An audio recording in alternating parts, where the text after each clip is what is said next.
नमस्कार, ये आकाशवाणी पटना है। अब आप अभिषेक दास से प्रादेशिक समाचार सुनिए। पहले मुख्य समाचार। केंद्र सरकार ने तबलीगी जमात से जुड़े 960 विदेशी नागरिकों की भारत यात्रा पर 10 साल का प्रतिबंध लगाते हुए काली सूची में डाला।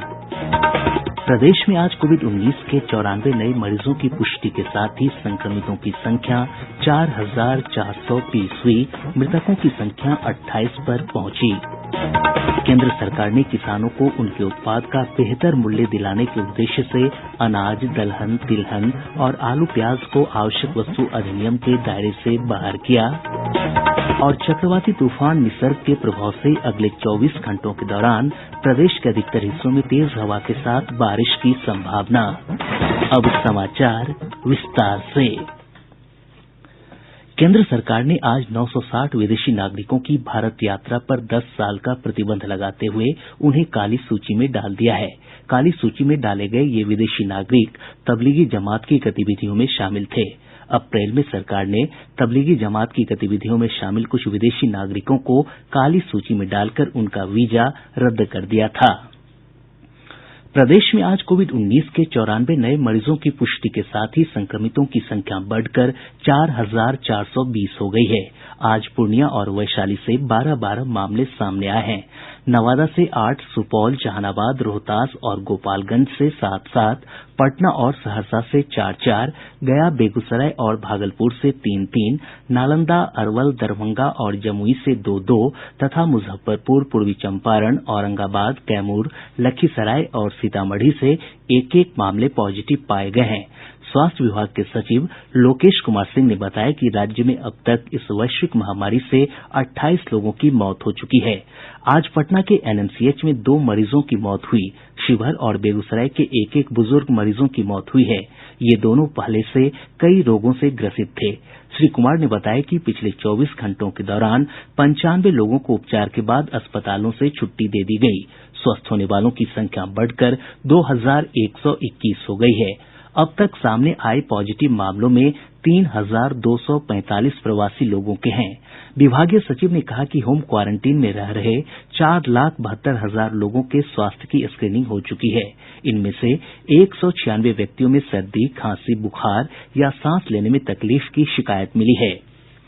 इधर देश में कोविड-19 संक्रमितों की संख्या 2,16,919 हो गई है। अब तक 1,04,107 लोग ठीक हो चुके हैं, जबकि इस महामारी से 6,075 लोगों की मौत हुई है। स्वास्थ्य मंत्रालय के अनुसार स्वस्थ होने की दर 48% हो गई है। वहीं मृत्यु दर घटकर 2.80% हो गई है। नई दिल्ली स्थित अखिल भारतीय आयुर्विज्ञान संस्थान एम्स के निदेशक डॉक्टर रणदीप गुलेरिया ने लोगों को कोविड-19 संक्रमण के प्रसार को रोकने के लिए सामाजिक दूरी बनाए रखने और स्वच्छता के मानदंडों का कड़ाई से पालन करने की सलाह दी है।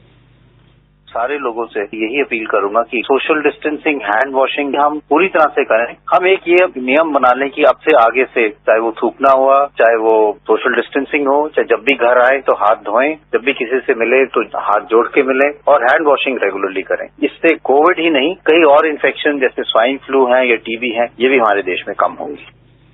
केंद्र सरकार ने स्पष्ट किया है कि कोविड-19 एक वायरस जनित रोग है, न कि बैक्टीरिया जनित रोग। यह स्पष्टीकरण सोशल मीडिया पर चल रहे उस वीडियो के बाद आया है जिसमें दावा किया गया है कि कोविड-19 एक बैक्टीरिया है और इसका इलाज एस्प्रिन से किया जा सकता है। सरकार ने यह भी कहा है कि कोविड-19 की दवा अभी उपलब्ध नहीं है। शिक्षा विभाग ने स्कूल, कॉलेज और कोचिंग संस्थानों को खोलने के लिए सुझाव मांगे हैं। शिक्षा विभाग के अपर सचिव गिरिवर दयाल सिंह ने बताया कि इस संबंध में जिला शिक्षा पदाधिकारियों को पत्र जारी कर शिक्षण संस्थानों से 9 बिंदुओं पर सुझाव मांगे गये हैं। सभी डीईओ अपने अपने जिले के शिक्षण संस्थानों में अध्ययनरत विद्यार्थी, शिक्षक, अभिभावक और विद्यालय प्रबंधन समिति के सदस्यों से कोविड-19 के संक्रमण के प्रसार के मद्देनजर संस्थान खोलने और पठन पाठन की व्यवस्था पर परामर्श लेंगे। पटना उच्च न्यायालय में 15 जून तक वीडियो कॉन्फ्रेंसिंग के माध्यम से ही मामलों की सुनवाई होगी। मुख्य न्यायाधीश संजय करोल की पूर्ण पीठ के समक्ष सुनवाई के दौरान राज्य की अदालतों में कामकाज के तरीकों पर हुई सुनवाई में इस बात पर सहमति बनी। वंदे भारत मिशन के तहत आज 546 अप्रवासी भारतीय दुबई और ढाका से विशेष विमानों के माध्यम से गया अंतर्राष्ट्रीय हवाई अड्डे पर पहुंचे। हमारे संवाददाता ने बताया है कि दुबई से 2 विमान और 1 विमान ढाका से आया है। इन विमानों से लौटे झारखंड के 91 लोगों को सड़क मार्ग से गृह राज्य रवाना कर दिया गया। वहीं बिहार के लोगों की स्क्रीनिंग के बाद उन्हें बोधगया स्थित क्वारंटीन सेंटर में भेज दिया गया है। देश के विभिन्न हिस्सों से प्रवासी श्रमिकों के आने का सिलसिला लगातार कम होता जा रहा है। आज 9 ट्रेनें राज्य के विभिन्न हिस्सों में प्रवासी कामगारों को लेकर पहुंच रही हैं। इनसे लगभग 15,000 लोग वापस लौट रहे हैं। कल 8 ट्रेनों के माध्यम से 13,000 से अधिक लोगों की राज्य वापसी होगी। इनमें 3-3 ट्रेन केरल और कर्नाटक से, जबकि 2 ट्रेन तमिलनाडु से आ रही है।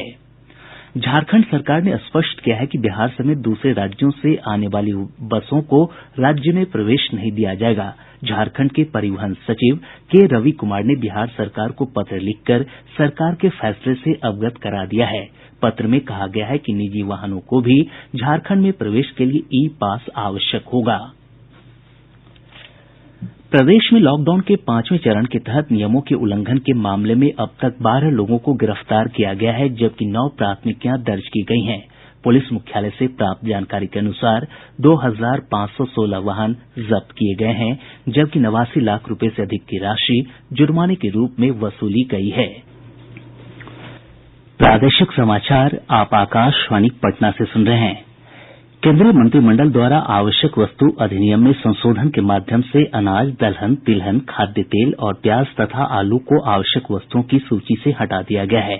सूचना और प्रसारण मंत्री प्रकाश जावड़ेकर ने कहा कि इससे किसानों को फसल की बेहतर कीमत मिल सकेगी और निजी निवेश के लिए अनावश्यक नियामक हस्तक्षेप दूर होगा।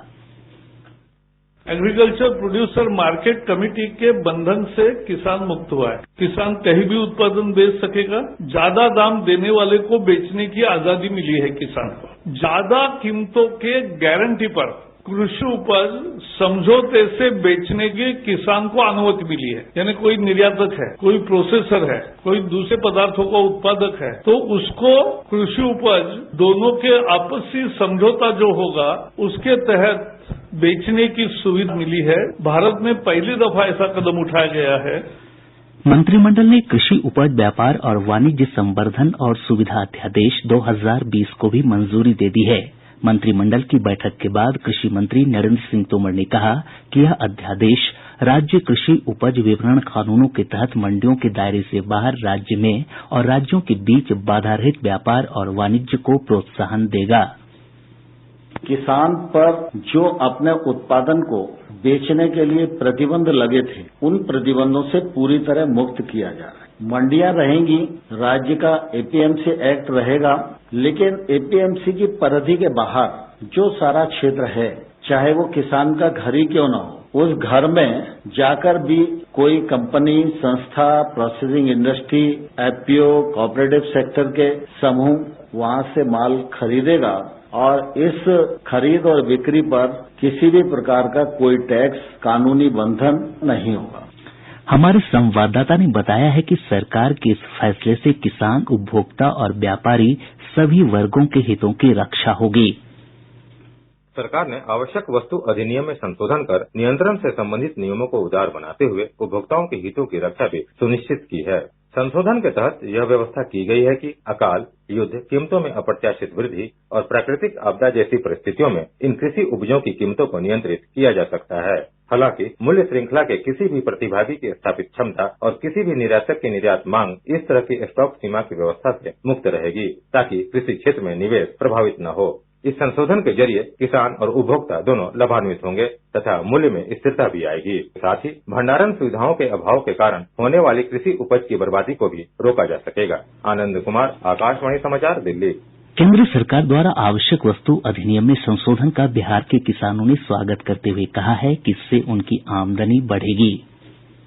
हमारा नाम रामबालक सिंह है, ग्राम बाजपुर के रहने वाले हैं, जिला नवादा पड़ता है। हम लोग किसान हैं। हमारे पहले मोदी जी से मैंने जो कानून लागू हुआ था, घर में गल्ला रखते थे, उस पर छापामारी हो जाता था, इसलिए डर से जहाँ था हम लोग बहुत मजबूर थे। अब मोदी जी से कानून से छुटकारा मिल गया है, इसलिए हम लोग छूट हो गए, जहाँ मन था हम लोग दे सकते हैं। हम लोग कोई चीज का डर नहीं है, इसलिए मोदी जी के हम लोग धन्यवाद करते हैं। हम दरभंगा जिला घनश्यामपुर प्रखंड से जयप्रकाश चौधरी बाजि रहल छी। आई 50 वर्षक बाद हमरा सबके एकटा स्वर्णिम उपहार श्रीमान प्रधानमंत्री महोदय देलनि हैं जे हमरा सबहक सौदा, हमरा सबहक आब खेती के आलू प्याज ई सब उचित दाम में बिकायत, हमरो सबके 2टा पाई हैत, हमरो सब से लाभान्वित ऐसे है। बहुत बहुत धन्यवाद।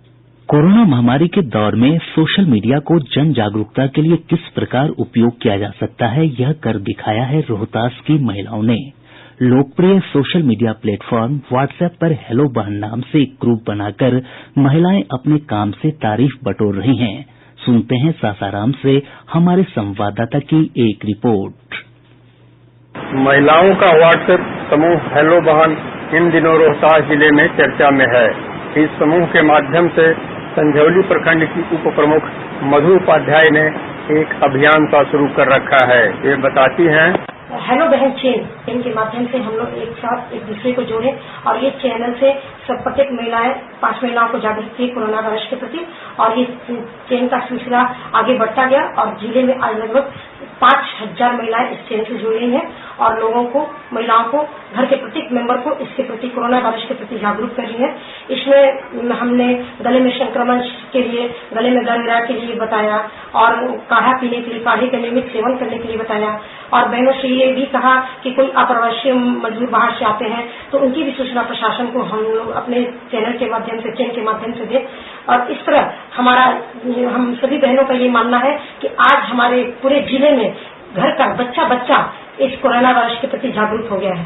एक अन्य सदस्य ने बताया कि अब बड़े पैमाने पर जन जागरूकता की दरकार है, हम उसे पूरी करने की कोशिश कर रहे हैं। ज्यादा से ज्यादा औरत लोग को जागरूक कीजिए और बताइए कि हम लोग को कैसे सोशल डिस्टेंसिंग बना के रखना है। अगर जो लोग बाहर से आते हैं तो उनको मतलब उनसे दूरी बना कर रखना है और डीएम और वीडियो से आग्रह करना है कि आप यहाँ आए हुए हैं बाहर से प्रवासी मजदूर, उनको जांच में ले जाइए। हेलो बहन की बढ़ती संख्या उसकी लोकप्रियता का परिचय देती है। समाज की समस्या समझते हुए महिलाओं के बीच से ही उठकर हेलो बहन की सदस्य सबसे सुलभ तकनीक का इस्तेमाल कर रही हैं, क्योंकि मोबाइल तथा व्हाट्सएप की अब घर घर तक पहुंच है। आकाशवाणी समाचार के लिए सासाराम से ददन पांडे। मतदाता सूची में नए नाम दर्ज करवाने का काम 15 जून से शुरू होगा। मुख्य निर्वाचन पदाधिकारी ने इस संबंध में आदेश जारी कर दिया है।